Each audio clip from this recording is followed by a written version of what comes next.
The internet is on Bleaker and Aaron. I know it's late. My apologies, but had to deal with things. Recently, I got a new dog because I didn't tell I didn't mention this. My old dog, his name was Poppy. About recently, he got lung cancer, and so we had to put him down. And my mom thought it was the saddest thing in the world, and I was just like, well, it's sad, but I knew this was gonna come because he's like the past month he's been just kind of spiraling down. So my mom, instead of waiting a few months, she decides I want to get another dog now, and I'm like, "Are you sure you want to do that?" And then she was just like, "Yeah," and I'm like, so she did, and this new dog is very difficult. And all he does is he just barks all the time. He just jumps up at everything, and it's very annoying. And if you hear this new dog, if you hear like a high pitched, if you hear that's the new dog. His mom calls him Brownie, which is a terrible name. So, just a full warning if you hear any weird sounds. And also, man, that comment video for Monday and Map, that's blowing up for me. It's now reached past 1,500 views. It's likely going to be my most watched video ever. Gotten a lot of subscribers out of that. We're now up to 83, which is amazing. I didn't think I would get this many this fast, but here we are. And I still don't know, not sure what to plan for 100 subscribers. Maybe I'll do a movie that I never wanted to review. Maybe I'll play certain games that I didn't want to play because there's the noise. Certain mature games that would likely get age restricted because you know how YouTube works. Maybe reaction to something. I don't know. I'll probably make a separate video on what I could do once I have like plans in there. So this dog is. Alright, so that's that. Anywho, I went to 2 stores and got 2 movies each. Went to Walmart and I went to Target. So we might as well do Walmart first because why not? Some of you are going to be happy about this, but I finally got another Marvel movie after so long. You're probably like, ugh, what took you so long? And you really picked Ant-Man? Like, really? So the reason why it took so long is because all the Marvel movies were all at $20 $20 each. Considering the cheap person that I am, that does not sit well with me. So that's why I didn't buy a lot of Marvel movies. But a couple of them went down from $20 to $13, and this is one of them. And I was like, okay, that's a bit more reasonable. And so I decided to get this because I don't know why not. If we're gonna do more MCU movies, we might as well do the smallest one, both literally and figuratively.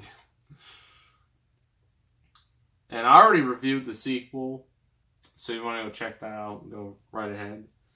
It's in the extra stuff playlist. But yeah, this should be fun to review. So that's Ant-Man. Next one. Oh boy, you thought Passion of the Christ was controversial. You ain't seen nothing yet when it comes to controversy. It's something also based on a biblical story, and even worse than Passion of the Christ. And that is this film. Noah, remember this? Remember how they took some major liberties with the source material and changed a lot of elements, and people got really pissed? I mean, critics liked it, audiences just hated it. And I was a part of that hatred. And I kind of just I thought, you know what, I might as well review this now while I'm ahead, because it's not good. It really is not good for a lot of reasons. Let's know it. So to the Target bag.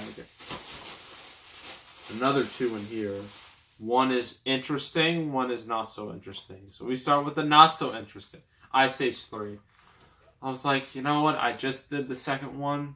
Might as well do this. Get to third. This was only like $5, so I was like, makes sense. So this will probably get reviewed soon. I'm not sure how soon, but it will be soon. And after that is a movie that is very interesting now, considering who made it. And hold on, something in front of it that's strange. Gotta get it off. These darn stickers, I hate them. I hate these stickers. I don't know why they gotta put them on everything. Okay, now I don't have to deal with that anymore. Looper, made by everyone's least favorite person, Rian Johnson. This is before The Last Jedi came out. I think when this came out, this is when Disney purchased the Star Wars brand. And then Rian Johnson did The Last Jedi, and we all know how that turned out. It nearly killed the franchise, and apparently he recently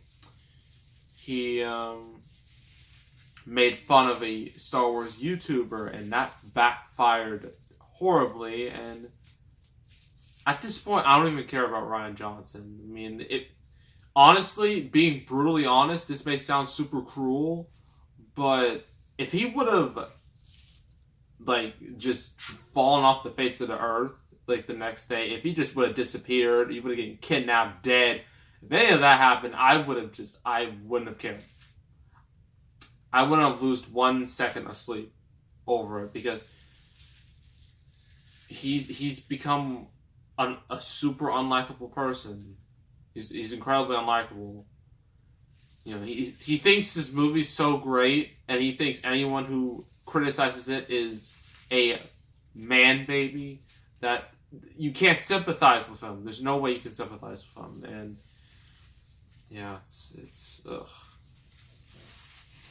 I hope he doesn't get any more work, because that would be a shame. But at least, this was decent before that debacle known as The Last Jedi. So these are the 4 movies I got.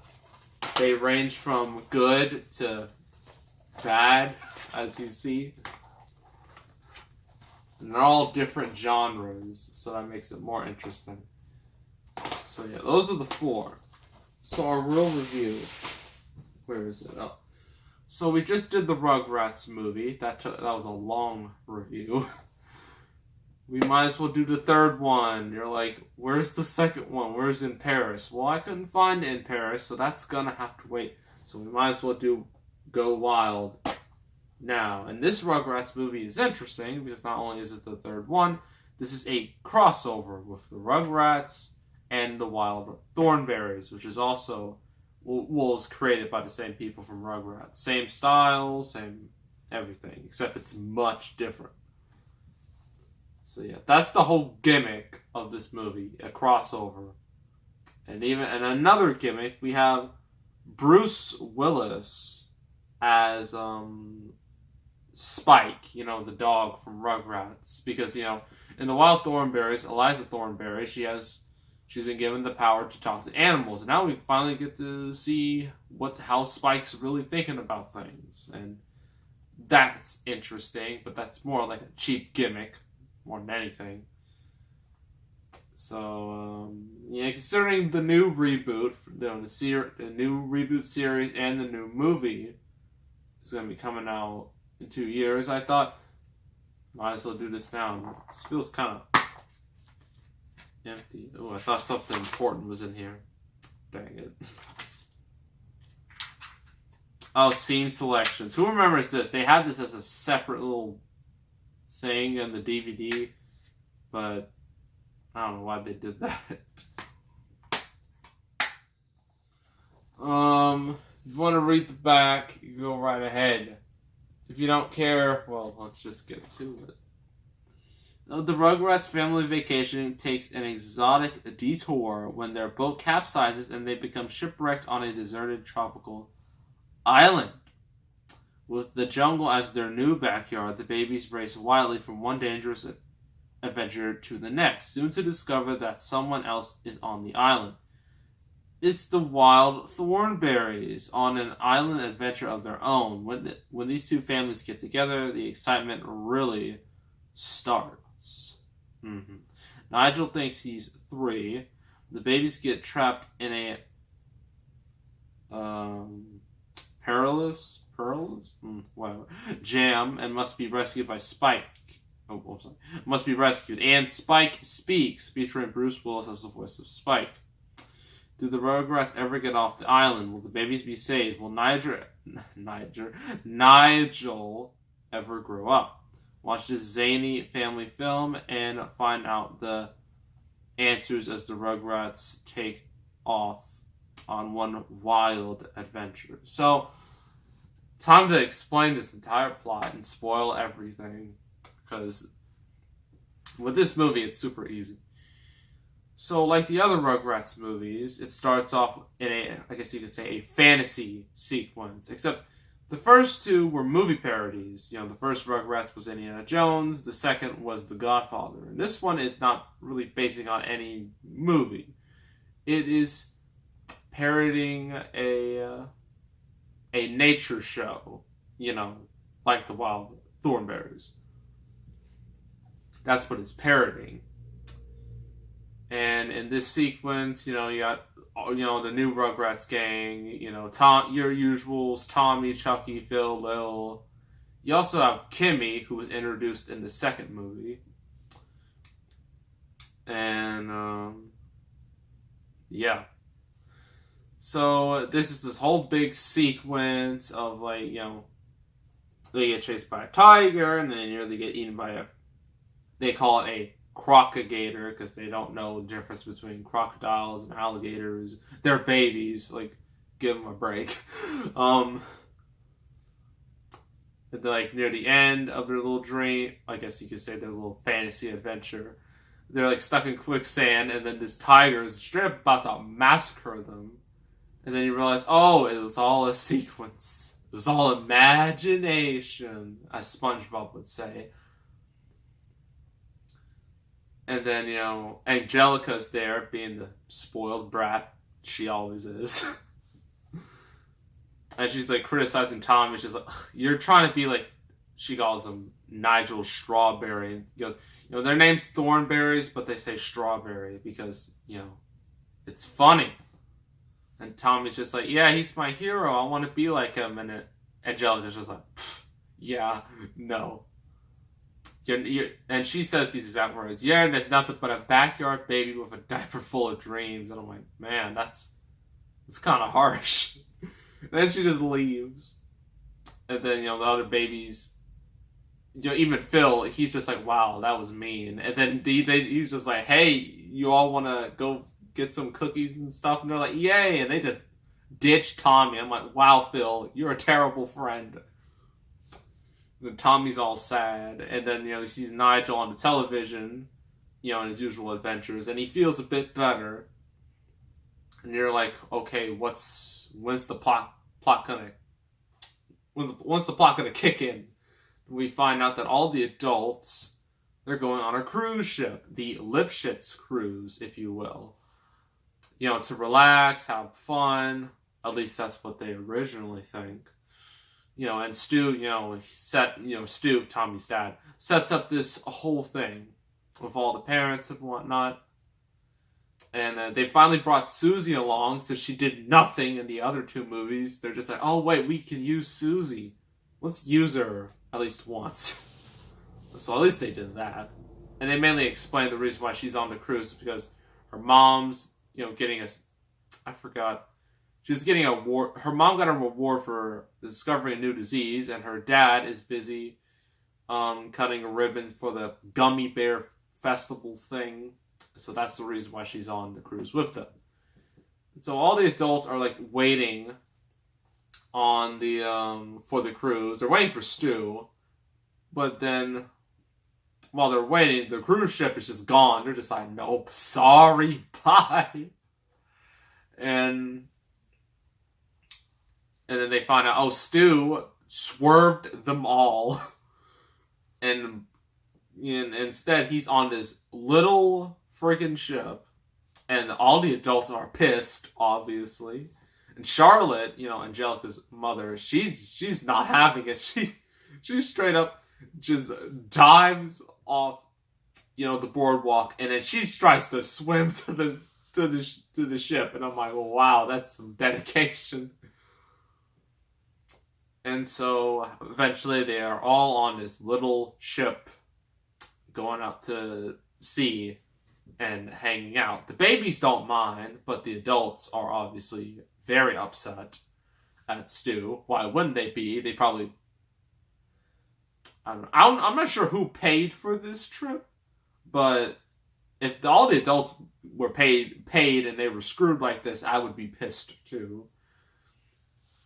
And so, Dee Dee, Tommy's mother, she's trying to get a signal, and then they do. And then you see, oh, it's the wild Thornberrys, particularly Debbie, the teenage daughter of Nigel. And she is your typical teen from the 2000s, more or less. She's also bratty. She uses a lot of sarcasm. That type of teenager. And so, like, the whole Wild Thornberrys cast, if you don't know, let me explain. You got Nigel, the father, who has this big friggin' nose, a gigantic nose, that would make Triple H blush. So that's Nigel right there. You got Eliza Thornberry, who has her animal talking powers.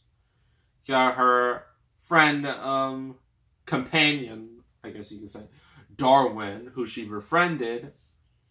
You got Donnie over here, who the Wild Thornberrys they found.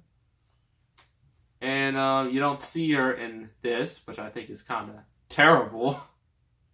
You got Nigel's wife. Let's see, Deborah, who's the mother. And they are a very interesting family. And so with their subplot, because, kids' movies can't have just one plot. They have to have 10,000 plots. So their plot is that, the parents, they've been away for too long because they're trying to find footage of a clouded leopard. They can't find it, so they've been basically, trying to find it, and then, the kids are basically by themselves all the time. The two girls are really annoyed by this. And that's that little subplot. So back to Rugrat Land, back on the, I guess you could say, the Pickles Express, or the Pickles Cruise, or the Stew Cruise. They see, there's a giant storm coming, and it goes from bad to worse to disastrous in seconds. I mean, it goes from this normal rain to a freaking tsunami out of nowhere. And, of course, the ship takes its toll, and you think these babies, considering how fragile they are, they're not full adults yet, you would think at least there would be some casualties. Someone would be, I don't know, dead. But no, this is a cartoon. We can't have death. So of course they're all alive. And Betty, Phil and Lil's mom, she finds a raft. And then they all go to the raft, and then the ship sinks. And then everyone, of course, is pissed off at Stu, because it's his entire fault, and yeah, it is his fault. But next morning, they eventually go to an island, but then they realize, oh crud, no one is here. It's uninhabited. And so, the babies, they eventually go off on their own little adventure. Tommy wants to find Nigel Strawberry. He wants to find him. So all the other babies go with him. And of course, Susie and, Susie and the rest of the babies, they all go with Tommy. Meanwhile, Angelica goes her own separate way, and she runs into Debbie. And those two are going to have a pretty decent relationship, considering they're pretty much the same character, except Angelica is slightly a bit more cruel than Debbie, because Debbie's just a normal teenager, Angelica is the brattiest 3-year-old of all time. So, those two obviously do get along.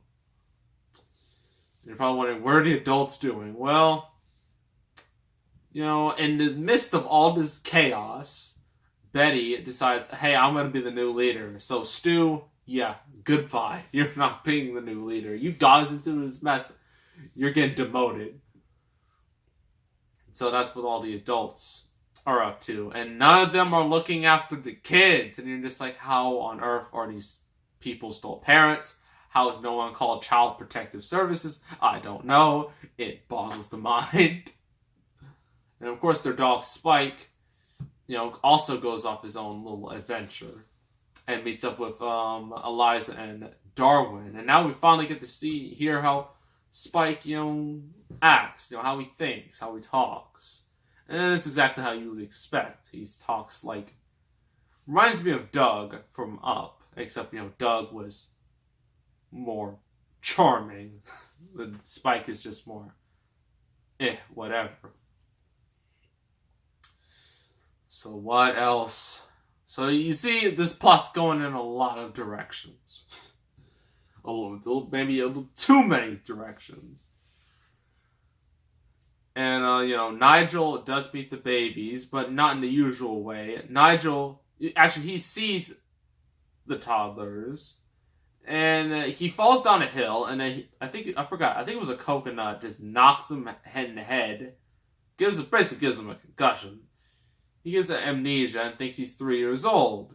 So then he goes along with the babies. Meanwhile, Chucky, he splits off from the group. And he eventually runs up with Donnie. And Donnie steals Chucky's clothes. And then Donnie, joins up with the Rugrats. And they think, oh, that's Chucky. And they're just like, Chucky's kind of different. I'm like, how do you not know he's Chucky? Chucky has red hair. Donnie has brown hair. This is not hard. Okay, it's not that hard to see the difference. And so, Chucky, unfortunately, the scaredy cat of the group, is now has to be brave-ish. Meanwhile, we do finally see this clouded leopard that's been hyped up so much. Siri. That's literally what the leopard is called. Long before Siri was Siri. The Siri we all know today. And then the rest of the movie, all these plots kind of come together in some way. One thing leads to another. Wild Thornberrys, they have like this nice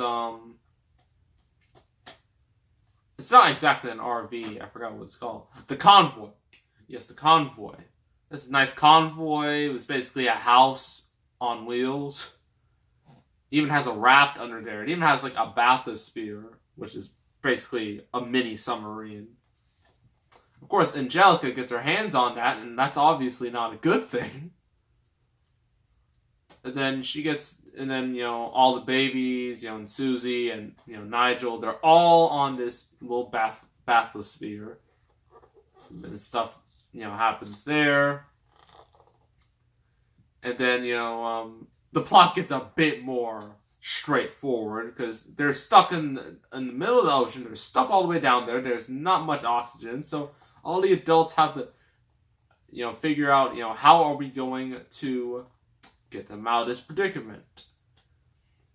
And eventually, despite, one problem after another, they do fix these problems, and then they figure out a solution to, help basically save them. They save them. Everybody's happy. They all go on the cruise. Roll credits. That's a lot to get through. I'm surprised, looking back, I'm like, wow, these movies are so freaking complex. They're a lot more complex than you realize. Not complex as in deep. I mean, complex is in why there's so many plots. I mean, Rugrats in Paris is pretty freaking simple. Chucky needs to find a new mom. That's the main plot. This movie doesn't have a main plot. It has main plots, which doesn't make it any better. So pros and cons. Pros. The animation is nice. It's decent to look at, and it's visually appealing. The characters all act like themselves, which is what you would want. And some of the interactions between some of the characters are pretty nice. Like Debbie and Angelica. That was probably the best of the bunch. It was the only one that reached its full potential. I don't know what dropped over there. It's strange.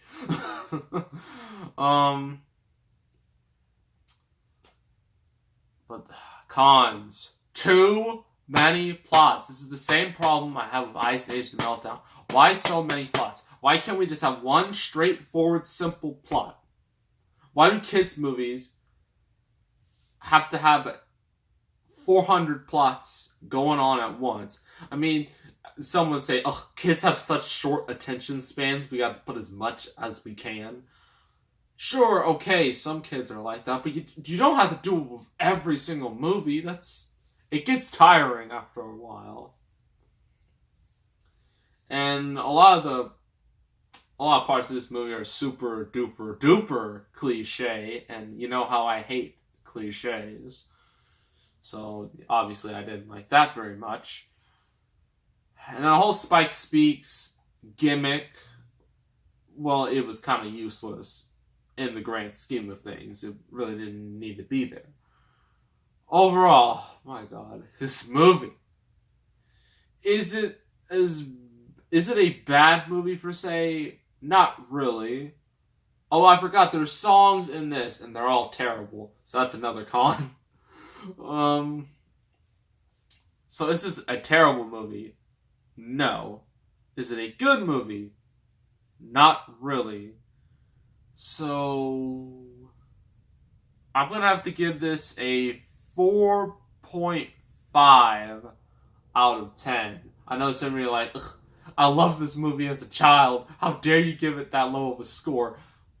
Trust me, I loved this movie as a child too, but looking at it through adult eyes, the nostalgia goggles, they're gone. Okay, I'm looking at this as a movie.